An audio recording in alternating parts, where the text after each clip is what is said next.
নানা ধরনের দুর্ঘটনার শিকার হয় সেগুলো যেন এড়ানো যায় এবং সেগুলো যেন নিয়ন্ত্রণ করা যায় সেজন্য ট্রাফিক পুলিশ এবং সিটি কর্পোরেশনের সমন্বয়ের মাধ্যমে সিসিটিভি ক্যামেরা আমরা লাগিয়েছি এবং কন্ট্রোল রুম থেকে সেগুলো সার্বক্ষণিক মনিটর করা হবে। আমরা সরজমিনে পরিদর্শন করে দেখলাম যে যথেষ্ট যা সিসিটিভি ক্যামেরা লাগানো হয়েছে তা যথেষ্ট নয়।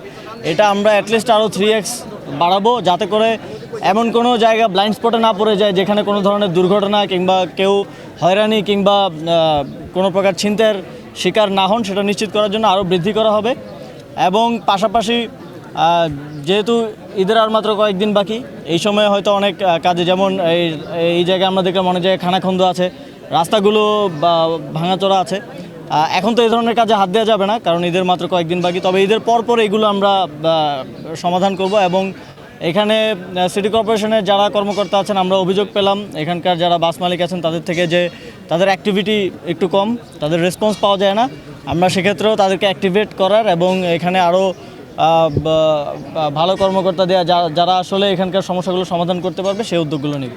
আচ্ছা, আমি আমার কাজটা বলি। আমার কাজটা হচ্ছে যে ওই রাস্তায় অনেক জায়গায় মেরামত দরকার ছিল, সেগুলো আমরা মেরামতগুলো দ্রুত যতটা করা সম্ভব ততটা করছি যাতে ওই ট্রাফিক জ্যামটা না হয়।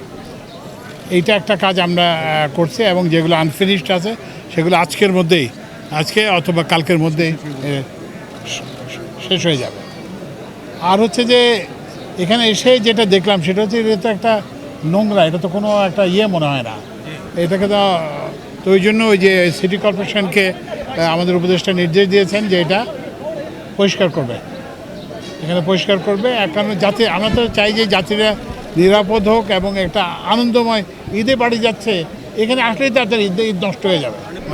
যেখানে মালিকরা অসামর্থ্য সেখানে অর্থ মন্ত্রণালয় এটা দেখতেছে, তাদেরকে যাতে শ্রমিকদেরকে সরাসরি দেওয়ার ব্যবস্থা করতেছে। কিন্তু যেখানে মালিকরা সমর্থ সেখানে আমরা তাদেরকে দিতে বাধ্য করার জন্য ব্যবস্থা নিচ্ছি। এবং এই জন্য আমাদের একটা আছে, জাতীয় নিরাপত্তা সংক্রান্ত একটা আছে, সেই উপদেষ্টা জেনারেল হাফিজ উনি সহ শ্রম মন্ত্রণালয়ের উপদেষ্টা সহ ওনারা সবাই একসঙ্গে কাজ করছে।